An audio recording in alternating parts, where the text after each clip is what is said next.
Hello, and welcome to the Cultivating Confidence podcast. I am your host, Dr. Nicole Grams.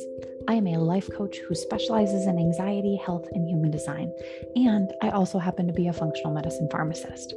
This podcast is a compilation of conversations that I've had with clients and colleagues. So listen in as we explore the mind, body, and soul's confidence in its many forms.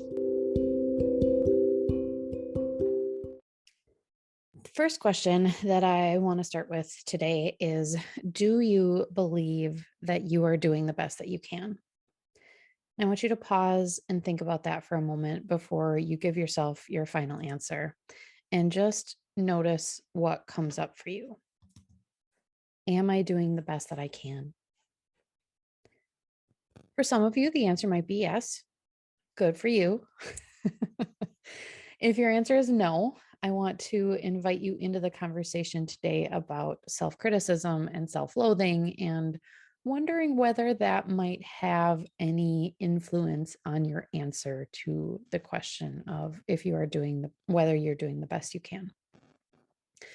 I know I've been noticing a lot of self-criticism and self-loathing around my own self lately. Everything from how I don't have the body I think I should have, to how I'm not doing enough. Like if I'm not able to carry on with like perfect nutrition, sleeping the right amount, going to my fitness classes, being the perfect wife, being the perfect employee, and smiling all the time, like, does it even count as living, right? Am I doing it right? But something I've noticed about all of it is when I look at my reasons for the self criticism, I feel like they're very justified. I think that they are all valid reasons, right? Like, yeah, I could for sure be doing better in all of these areas, and I should be doing better in all of those areas, right? And unfortunately, it is the perfectionist tendencies that come out in full force. Like if I'm not doing it perfectly, whatever that even means, it's not good enough.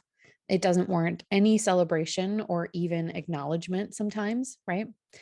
I found an article that on Forbes actually that talked about perfectionistic overfunctioning. And I did not even need to read more than that phrase to know that it applied to me. They had some questions that they presented to help you determine whether it applies to you. And I'm going to read them now. Question 1: are you driven every week and exhausted, depleted, and anxious trying to keep up with what you think you should be doing in your life and work? Do you feel lousy and less than when you compare yourself to other people, including other parents, professionals, business owners, etc.?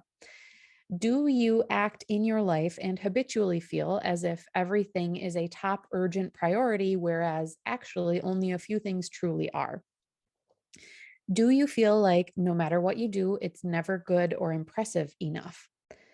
Are you in your life, are people in your life used to you doing too much, and now you feel it's hard to break that cycle and you feel afraid to try for fear of being judged?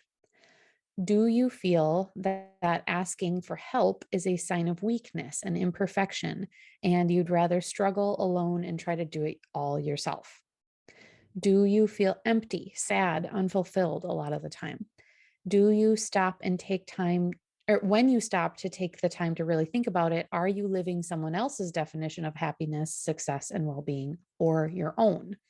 And finally, do you even know what joyful and easy success looks or feels like? Those are some heavy questions. And I was able to answer yes to several of them. But the article says if you answered yes to one or more of these questions, it is safe to say that you are being too hard on yourself and it's not serving you.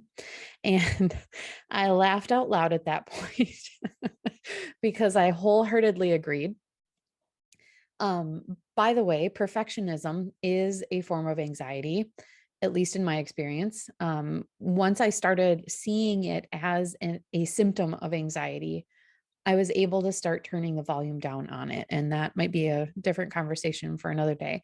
But think about like anytime you're trying to overdo it, anytime you're spending if you're anything like me, spending an hour trying to find the right font and the right color and the right, like how to make my slides look exactly perfect, right? If I look at that as a symptom of anxiety, I realize that it's me trying to be perfect so that people don't criticize me, which is funny because I'm doing that in the first place on my own, right? So once I started looking at perfectionism in this way, as a form of anxiety, I started being able to really play with it more and kind of let it go a lot more than I ever could before. Um, but there are several root causes for all of the um, self criticism that we have. A lot of it is like past trauma, neglect. It could be society at large teaching us that we need to be XYZ in order to survive here. And it also comes from the desire to save yourself from future disappointment. That was a little tidbit that I found in one of the articles too. So, how does all this negativity save you from future disappointment? And just think about it this way for a moment. If you set a really big goal for yourself, like if you're going to write a book by the end of the summer, you're excited, you're feeling motivated, you start learning how to write the book, and you start pretty early in, you realize that writing a book is really challenging if you've never done it before, right? So you start telling yourself how if you just worked harder, if you just worked harder, like you would have gotten farther last week, or you would have even had it done by now. Like, what's the problem? There must be something wrong with you. Maybe you start to convince yourself that maybe you should have written a blog instead. Or all of a sudden you start thinking you're just not smart enough to do it. That's obviously the reason why, like, you're just not smart enough to be able to figure it out. So how is that actually helping you? Something you need to know is that brain doesn't do things that it doesn't think is helpful right in that moment. It doesn't think about long term in the moment. It, if you set your brain power to self-destruction mode instead of writing the book, the benefits are you get to let yourself off the hook for not doing hard things. In this case, writing a book, right? You get to relax, you get to watch TV instead of putting effort that is challenging, right? Brain wants to seek out comfort and it wants to avoid expending energy that is not necessary. So it makes sense. And I guess the translation is the emotional brain presses the self criticism button when it thinks it's easier to not do the thing. Pretty much. And if that's your default form of, brain power, which mine certainly was for many, many years. But at the end of the summer, when you haven't written the book like you wanted to, you have reasons, right? You weren't smart enough. You didn't take the time you needed to do. You were too lazy. Like, it makes sense that you didn't reach your goal if all of those other things are true. And brain wants to be right more than it wants to grow. And if you have these beliefs that you're not smart enough, you don't take the time that you need, you're too lazy, right? It makes sense that you didn't reach your goal. And it also means that you don't have to be super disappointed because you knew all of those things about yourself. And instead of feeling super disappointed, you can get by with just feeling the normal amount of disappointed that you didn't do the thing. But it's less of a deal because, like, well, I didn't really apply myself. I didn't really try that hard. So it's disappointing that I didn't do it. But, like, you don't have the same level of embarrassment and shame and all the self-abuse that you can, if you had given it your all, you could criticize yourself even more, right? And all of that feels better than being super disappointed, like if you had given it your all, right? So from that perspective, it makes sense that brain is doing what it's doing. And it is not possible to stay in adult brain mode all the time where we're looking at long-term goals, we're looking at long-term things, we are being rational about it, right? When we're in the moment, legitimately everything gets filtered into the emotional brain first, and it takes time to get to the adult brain. So that's why, like, if you plan dinner in advance, like a day in advance or more, you are less tempted to stop at the drive-through. Whereas if you are, like, in the moment, you don't have a plan, you haven't used the adult brain in advance to make, to decide ahead of time, you're much more likely to want to just stop for fast food than you are to like, oh, well, I'm going to go home and I'm going to cook this dinner and I'm going to stop at the grocery store first and gather all my supplies. And like in this moment, like if you plan ahead that that's what you're going to do, you're more likely to do it. But like in that moment, it's like, it would be easier right now if I just did this, right? That's normal. So when you find yourself in that moment, in the moment, instead of piling more criticism on about how extra special broken your brain is, what if you just said, okay, brain, like I hear you trying to get me to stop whatever it is I'm doing. I agree. This is really hard. Thanks for looking out for me. And ultimately, this is something that I want to do. So I'm going to do it even though it really sucks right now. Right.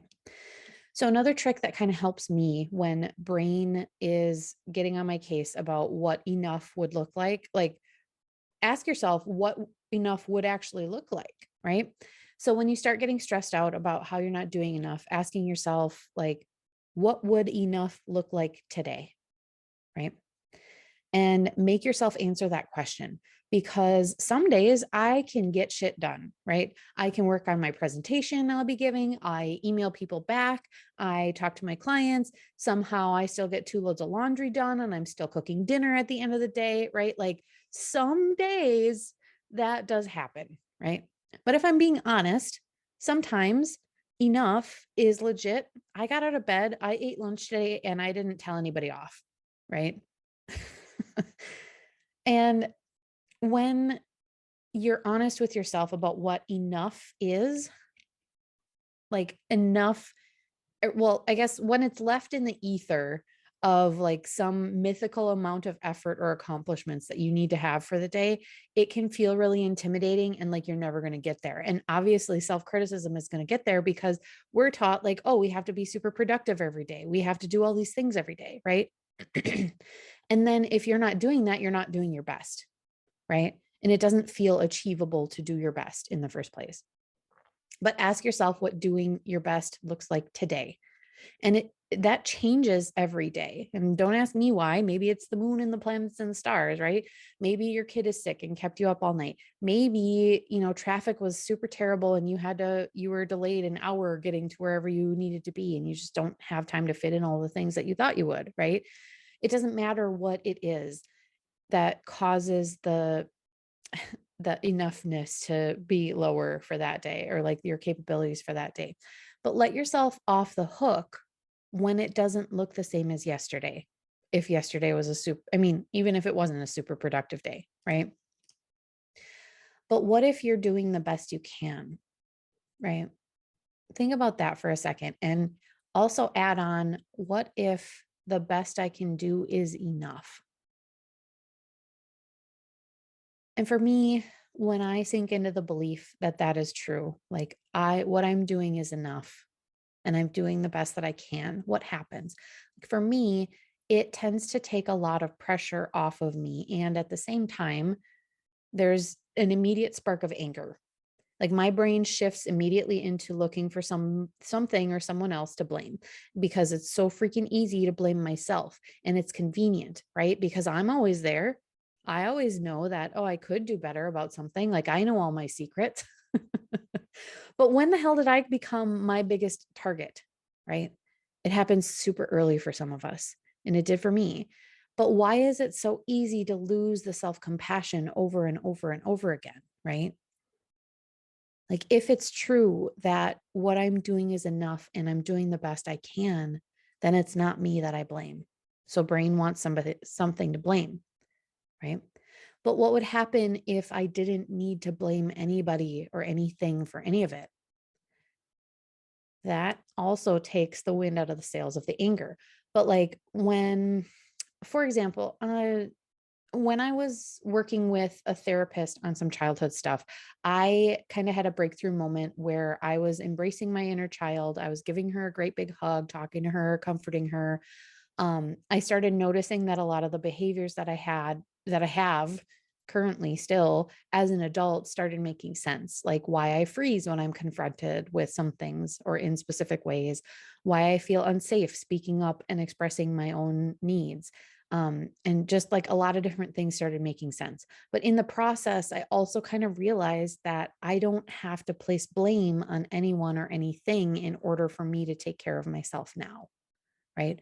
I don't have to blame my past for anything. I don't have to blame my future. I don't have to blame, the president. I don't have to blame anybody for where I am right now today. Right. And I understand that that is a place of privilege to be able to do that. And I understand that circumstances are not equal. Right.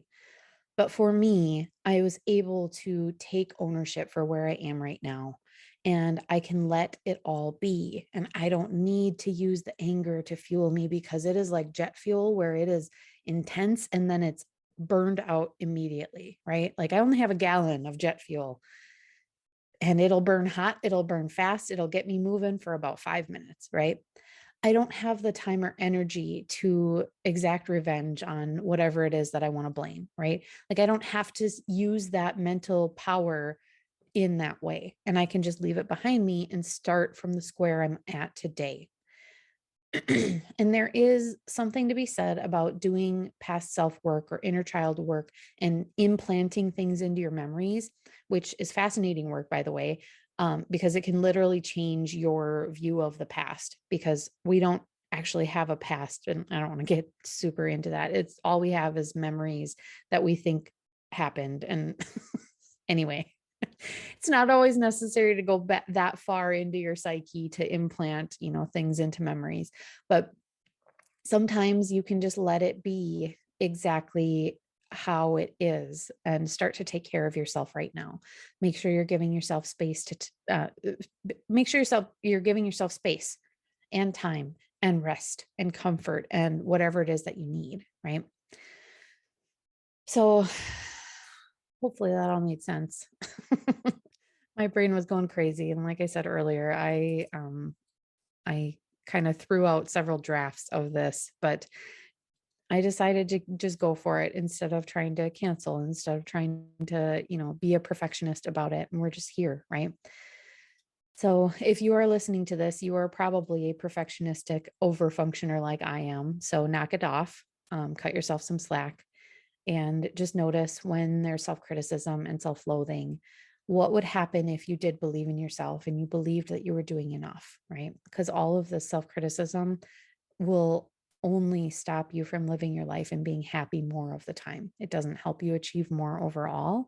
It doesn't bring more peace to your life, right? It just makes you stop and not do what you want with your life. Thank you for taking the time to listen in today. Many of you will be able to take the ideas that you've heard and apply them in your daily life, and that's really all you need. That's amazing. But for those of you who could use a little one-on-one help with how to make these things actually work for you in your real life, please reach out. The link to schedule a consult with me is in the show notes. You don't have to do this alone. See you soon.